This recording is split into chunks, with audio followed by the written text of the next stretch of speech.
Hello students, मैं पीयूष भाटिया, देख रहे हैं एजुकेशन। आज की क्लास में हम आप सभी का स्वागत करते हैं। चलिए आज की क्लास को अच्छे तरीके से देखते हैं।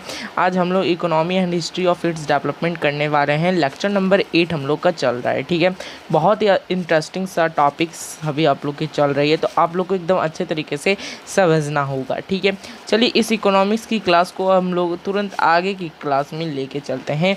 लेक्चर नंबर 7 तक हम लोग कंप्लीट कर चुके हैं। अगर आपने नहीं किया है तो प्लीज़ जाके कर लीजिए। ठीक है, तो चलिए आज की क्लास को एकदम अच्छे तरीके से समझेंगे। ठीक है, चलो सबसे पहले हाउ टू गेट नोट्स के बारे में समझ लो कि हाउ टू गेट नोट्स कैसे लेते हैं। तो आप लोग को ऐप में जाना होगा। ऐप का जो लिंक है वो आपको डिस्क्रिप्शन में डाल दिया गया है। लिंक जो है डिस्क्रिप्शन में डाल दिया गया है, आप वहाँ से डाउनलोड कर सकते हैं। ठीक है, और भी आप लोग के चीज़ें के बारे में आप लोग को मैं बता दूं कि ऐप का जो लिंक है बहुत ही अच्छे तरीके से डाल दिया गया है डिस्क्रिप्शन में, तो वहां से डाउनलोड कर सकते हैं। और बैचेस वाली सेक्शन में जाने के बाद सफलता बैच पर टैप करके आप लोग वहां से नोट्स को ले सकते हैं। ठीक है, तो चलिए बिना कोई समय व्यर्थ किए हम लोग आज की क्लास को एकदम अच्छे तरीके से स्टार्ट करते हैं। हम लोग एक क्विक रिकैप करने के साथ साथ अपना टाइम टेबल भी देख लेंगे कि आज सर हमारा सैटरडे है, तो सैटरडे को हम लोग क्या क्या करते हैं। सभी लोग जानते हैं कि हम लोग आज एसएसटी और हिंदी पढ़ने वाले हैं। ठीक है, एसएसटी की क्लास अभी हम लोग चल रही है और इसके बाद हिंदी की क्लास चलेगी। ठीक है, तो चलिए अब टाइम टेबल जान गए तो क्विक रिकैप अगर कर ले क्विक रिकैप के बारे में आप लोग को समझना होगा कि क्विक रिकैप आखिर क्या होता है। क्विक रिकैप मतलब हम लोग पिछली क्लासेस में क्या क्या पढ़े थे। ठीक है, इतनी बात आप लोग को ध्यान में रखना है कि क्या क्या हम लोग पिछली क्लासेस में पढ़े थे। पिछली क्लासेस में हमने क्या पढ़ा था ये भी मैं आपको बता दूं थोड़ा सा, कि हम लोग ने पढ़ा था कि नेशनल इनकम आखिर क्या होता है, इनके बारे में पढ़ा था। और भी बहुत सारे कुछ एनएचडीपी के बारे में भी जाना था। ठीक है, ये सारे चीज़ें अगर आपको क्लियर है तो प्लीज़ एक बार लाइक कर देंगे, है ना, थम्स अप कर देंगे सर। ठीक है, चलो नेक्स्ट स्लाइड में हम लोग देखते हैं what will we learn today. तो आज हम लोग steps to remove the backwardness in Bihar. हम लोग ने पिछली क्लास में पढ़ा कि डेवलपमेंट ऑफ बिहार जो है वो कैसे हुआ, नेशनल इनकम क्या हुआ सर, और हमारा जो बैकवर्डनेस था बिहार का वो क्या क्या काउजेस क्रिएट कर रही थी। और आज हम लोग पढ़ने वाले हैं steps to remove the backwardness in Bihar. Okay, चलो तो चलिए आगे की क्लास में हम लोग बढ़ते हैं। तो सबसे पहले हम लोग ये जान लेते हैं steps to remove the backwardness on Bihar. Okay, तो बिहार में जो बैकवर्डनेस है उसका कारण क्या क्या था वो हमने पिछली क्लासेस में समझ लिया था। अब हम लोग समझेंगे रिमूव कैसे कर सकते हैं सब कारण को। तो सबसे जो है सर पॉपुलेशन कंट्रोल जो है ना, इसको सबसे पहले बैकवर्डनेस करना पड़ेगा। तो पॉपुलेशन को कंट्रोल करने से सबको आना चाहिए। ठीक है, पॉपुलेशन को कंट्रोल करने के लिए सभी को आना चाहिए। बहुत ही इंपॉर्टेंट रोल निभाता है। आप लोगों को पता होगा कि पॉपुलेशन जो है सर बहुत ही इम्पॉर्टेंट रोल निभाता है। The population should be kept well under control, और पॉपुलेशन को एकदम अच्छे तरीके से कंट्रोल में रखना पड़ेगा। आप लोग को इतनी बात क्लियर है क्या, है ना। आप लोग को जानते भी होंगे कि पॉपुलेशन जो है सर हमारी इंडिया में या फिर बिहार में बहुत ही मुश्किल है। ठीक है, बहुत ही मुश्किल तरीके से मतलब है। और आज के समय में सर पॉपुलेशन जो है बहुत ही बढ़ गई है। पॉपुलेशन जो है क्या हो गई है, बहुत ही बढ़ गई है। ठीक है, तो पॉपुलेशन बढ़ने का कारण बहुत ही बड़ा है कि, है ना, हमारी जनता लोग एजुकेटेड नहीं रह पाते हैं, जिसके कारण से कुछ भी, है ना, for this people of Bihar इस women should be given education. तो जिसके कारण से हमें एजुकेशन हर आदमी को प्रोवाइड करना चाहिए। एजुकेशन सर हर समय पर हर पीढ़ी को देना चाहिए, जिसके कारण से हमारा जो पॉपुलेशन कंट्रोल है और भी बैकवर्डनेस जो है सर उसको क्लियर होना पाए। ठीक है, रैपिड ग्रोथ इन एग्रीकल्चर। देखो एग्रीकल्चर जो है रैपिड ग्रोथ भी बहुत भी बड़ा कारण है। कैसे कारण है सर, तो एक बार समझ लेंगे। Bihar is an agriculture based state, ये सभी को पता होगा। पिछली क्लासेस में हमने समझा कि बिहार जो है एक एग्रीकल्चर बेस्ड स्टेट है। So new techniques and machines should be use. लेकिन सभी जगह जो हो रही थी न्यू टेक्निक्स और मशीन्स को यूज कर रहा है। लेकिन good quality of fertilisers and seeds should be use so that there is increase in production. तो प्रोडक्शन में सर बहुत ही ज़्यादा इंक्रीज करने में मदद करती है, लेकिन, है ना, हम लोग को क्या करना होगा। लेकिन हमारे बिहार में क्या सर बहुत ही प्रॉब्लम होती है। हमारे बिहार में ये सारे जो फर्टिलाइजर्स को नहीं यूज कर पाते हैं बहुत सारे किसान लोग, जिसके कारण से बहुत ही कठिनाइयाँ झेलनी पड़ती है। ठीक है, कठिनाइयाँ किनको झेलनी पड़ती है, सभी को पता होना चाहिए ना, किसान को झेलनी पड़ती है। This agricultural development of Bihar would automatically improve it's economic development. तो ये जो है ऑटोमेटिकली इम्प्रूव कर सकते हैं। यहाँ पर आपको दिख नहीं रहा होगा, ये इम्प्रूव लिखा हुआ है, ठीक है। ये क्या लिखा हुआ है, इम्प्रूव, यहाँ पर हम लिख देते हैं इम्प्रूव लिखा हुआ है, आपको दिख नहीं रहा होगा शायद, है ना। चलो तो आगे चलते हैं और फ्लड कंट्रोल की बात करेंगे। किसकी बात करेंगे सर, फ्लड कंट्रोल, ठीक है। फ्लड कंट्रोल क्या होता है इनकी बात करेंगे, बहुत ही आसान तरीके से समझना है फ्लड कंट्रोल क्या होता है, ठीक है। Flood is one of the major, है ना, hindrances in the development of Bihar. देखो हिंड्रांसेस का मतलब होता है बहुत ही बच्चों लोगों को समझ में आने में दिक्कत होगी, या फिर जो अच्छे तरीके से पढ़ाई करते हैं पहले तरीके से, वो हिंड्रांसेस को अच्छे तरीके से समझते होंगे, ठीक है।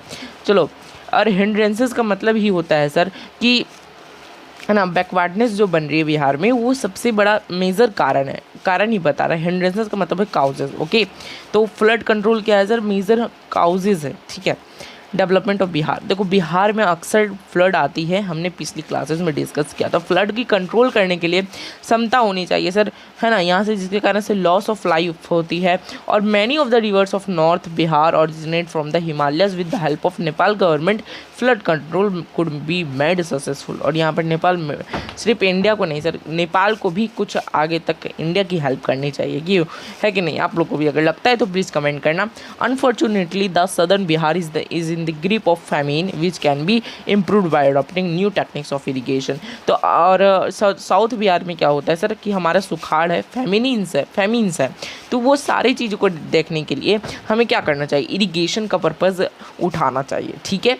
चलो, डेवलपमेंट ऑफ इंफ्रास्ट्रक्चर की बात कर ले, कि हम लोग ने समझा था कि काउजेज में कि सर इंफ्रास्ट्रक्चर बहुत ही लो है हमारी, है ना, बिहार की, तो उसे आगे बढ़ाना होगा। There is shortage of electricity in Bihar.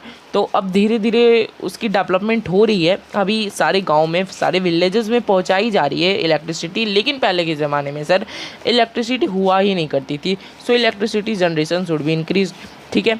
Roadways should be improved, roadways भी इम्प्रूव करने की चीज़ें होती है, ठीक है। वहाँ पर कच्ची सड़कें बनी हो जाती है, तो जिसके कारण से बहुत ही कठिनाइयाँ झेलनी पड़ती है सभी लोग को। To improve enhance the rate of economic development there must be improvement in education in Bihar and health facilities, ठीक है। तो हेल्थ फैसिलिटीज़ भी बहुत ही, है ना, क्या इम्पॉर्टेंट रोल निभाती है, ठीक। चलो आगे चलें।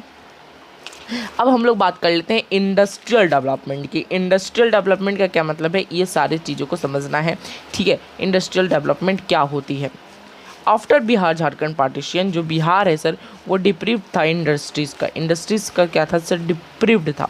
तो वो सारे को क्या हो रहा था, इंडस्ट्री सर झारखंड में ही पड़ गए, और बिहार सर विदाउट क्या हो गया, है ना, उसमें कोई इंडस्ट्रीज़ नहीं आ पाए। Only the sugar mills which were closed were left in Bihar. तो शुगर मिल्स जो है सर, है ना, सिर्फ बिहार में बचे गए थे, शुगर मिल्स ही थे, और सारी इंडस्ट्रीज़ को हटा दिया गया था बिहार से। वहाँ पर फिर पार्टीशन जब हुआ तो झारखंड और बंगाल में चल गया था। For the revival of the industry during the past few years effort was made to increase and promote the foreign capital investment in the country. तो यहाँ पर जो है सर कि बिहार में जो इम्प्रूव करने की कोशिश करी जा रही है, वो बहुत ही इम्पॉर्टेंट तरीके से कोशिश करी जा रही है। तो इसको, है ना, फॉरेन कैपिटल इन्वेस्टमेंट से इसको क्या करना चाहिए इन द कंट्री, है ना। तो वो आप लोग को समझना पड़ेगा कि कैसे बिहार ने कुछ ही पहले सालों में वो अपने आप को इंक्रीज करने की कोशिश की है। इंडस्ट्रीज़ को, फॉर इंडस्ट्रीज़ जो होती है ना, इंडस्ट्रीज़ का मतलब क्या होता है आप सभी को पता होगा। तो इंडस्ट्रीज़ जो होती है उसको हमारी बिहार में पिछले कुछ सालों से लाने की कोशिश कर रही है, ठीक है। आगे चले तो रिमूवल ऑफ पॉवर्टी, तो पॉवर्टी के भी से कुछ करना चाहिए। Poverty has the biggest impact on Bihar. हमारे बिहार में सर बिगेस्ट इम्पैक्ट है पॉवर्टी का, ठीक है। बहुत ही बड़ा इंपॉर्टेंट काउज है कि पॉवर्टी, गरीबी सर हमारी बिहार में बहुत ही ज़्यादा है। More than 42% of the people centre are under poverty line. तो है ना, 40% से भी ज़्यादा सर बिहार में पॉवर्टी लाइन के अंदर आते हैं। Employment facilities would be increased, और एम्प्लॉयमेंट फैसिलिटीज़ अभी भी अधिक करी जा रही है इंक्रीज़, लेकिन उतनी भी ज़्यादा नहीं है। और इंक्रीज सेल्फ एम्प्लॉयमेंट भी करनी होगी, हमें खुद से भी एम्प्लॉयमेंट ढूंढना पड़ेगा। The people of Bihar should be given training in different fields. और बिहार में क्या हो रहा है सर, यहाँ फील्ड्स लिखा हुआ है, क्या लिखा हुआ है, फील्ड्स, क्या लिखा हुआ है, फील्ड्स, यहाँ पर ध्यान देना, ठीक है। चलो आगे चले तो नेक्स्ट स्लाइड में है हम लोग का इस्टेब्लिशमेंट ऑफ पीसफुल इन्वायरमेंट। तो पीसफुल इन्वायरमेंट का भी इस्टेब्लिशमेंट बहुत ही ज़रूरी है बिहार में। There should be peaceful environment in Bihar which would encourage the industrialist businessman to establish themself in Bihar which would facility to rapid economic development. हमारी जो इंडिया में सर बिहार में इस्टेब्लिशमेंट है सर पीसफुल इन्वायरमेंट का एकदम नहीं है। यहाँ पर राइट्स हमेशा होते रहते हैं रिलीजन के बेसिस पर और भी बहुत सारे कारण पर, ठीक है। और यहाँ पर इंडस्ट्रियल और बिजनेसमैन पर भी कभी कभी लड़ाई होती है जो कभी भी है ना हमारी डेवलपमेंट नहीं हो सकती कोई भी स्टेट की या फिर कोई भी रीजन की, ठीक है। तो इसे इस्टेब्लिशमेंट करना बहुत ही इंपॉर्टेंट रोल है। Clean and honest administration, clean and honest administration का क्या मतलब है? For the economic development of Bihar a clean and honest administration is essential.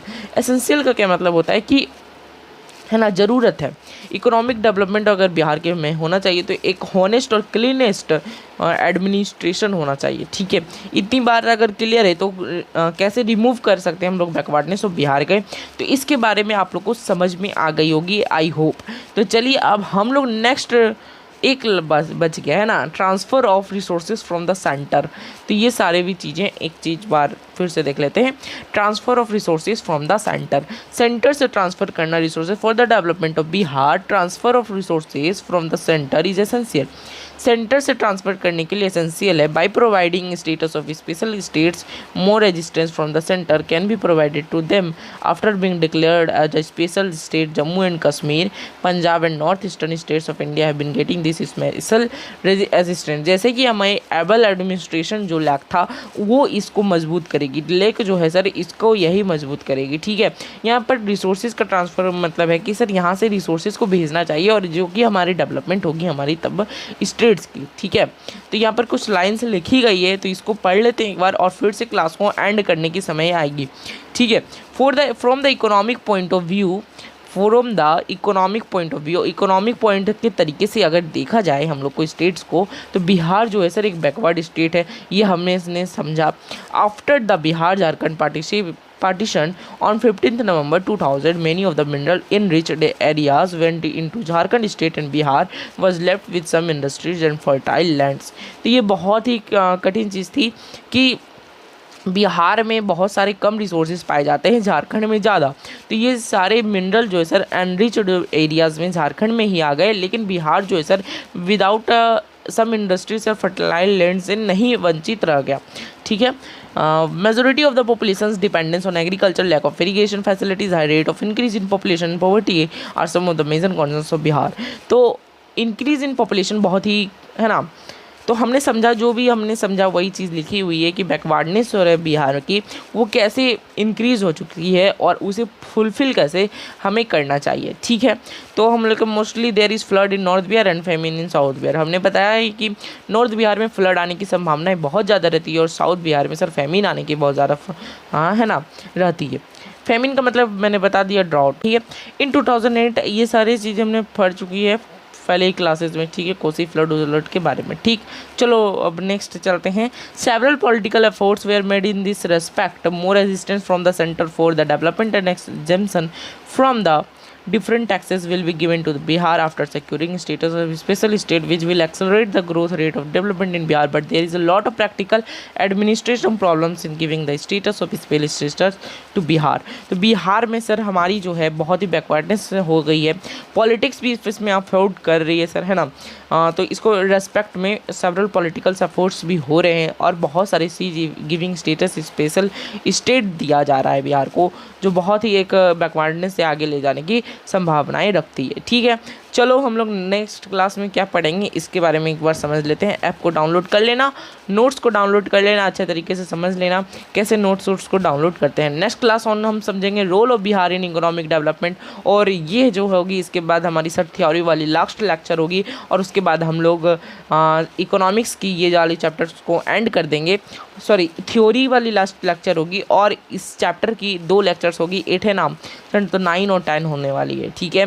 तो 2 लेक्चर्स अभी और होगी और आप लोग के लिए बहुत ही खुशी की बात है कि इकोनॉमिक्स की भी एक चैप्टर ख़त्म होगी, ठीक है। तो चलिए मिलते हैं फिर नेक्स्ट क्लास में। ऐप को डाउनलोड कर लेना, अगर नहीं हो तो चैनल को सब्सक्राइब कर लेना, ठीक है। अगर अच्छा लगा होगा वीडियो तो लाइक कर देना। मिलते हैं, बाय बाय, टेक केयर, क्योंकि सब माया है।